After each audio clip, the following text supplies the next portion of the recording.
2000 ஆண்டுகளுக்கு முன் தமிழகத்தில் அரசர்கள் ஆட்சி செய்த காலம். அந்த காலத்துல ஒரு நெசவாளியின் வீட்டில் ஒரு சிந்தனையாளர் உருவானார்.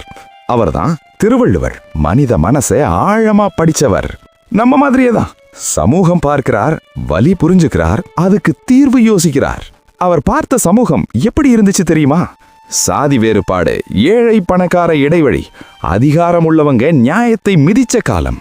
குறள்கள் எழுதினார். அது ஒரு நூல் இல்லை, அது மனித வாழ்க்கைக்கான சட்டம். திருக்குறள் 3 விஷயங்களை மட்டும் சொல்தே. 1. அறம், நல்ல மனிதனா எப்படி இருக்கணும். 2. பொருள், நேர்மையா எப்படி வாழணும். 3. இன்பம், அன்போட எப்படி பழகணும். திருக்குறள் ஒரு மதத்துக்காக இல்லை, ஒரு நாட்டுக்காக இல்லை, அது முழு மனித இனத்துக்காக. திருவள்ளுவர் நமக்கு புகழ் சொல்லலை, பயமுறுத்தலையும் செய்யலை. அவர் கேட்ட ஒரே விஷயம், நல்ல மனிதனாயிரு.